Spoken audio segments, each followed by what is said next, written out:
is Hana Kunish. My name is John Rohit. We are from Guntur. కీర్తనలు 91వ అధ్యాయము. మహోన్నతుని చాటున నివసించువాడే సర్వశక్తి నీడన విశ్రమించువాడు. నీవే నా ఆశ్రయము, నా కోట, నేను నమ్ముకున్న నా దేవుడని యెహోవాను గూర్చి చెప్పుచున్నాను. వేటగాని ఊళ్ళో నుండి ఆయన నిన్ను విడిపించును, నాశనమైన తెగులు రాకుండా నిన్ను రక్షించును.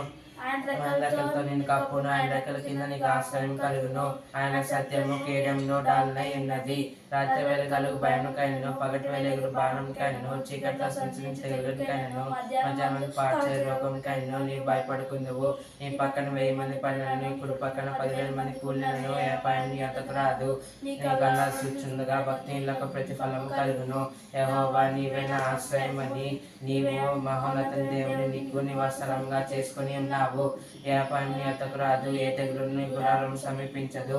నీ మార్గంలో నీటిలో నిన్ను కాపాడటకు ఆయన నిన్ను గూర్చి తన దూతలకు ఆజ్ఞాపించి ఉన్నాడు. నీ పాదముకు రాయి తగలకుండా వారు నిన్ను తమ చేతుల మీద ఎత్తి పట్టుకొందురు.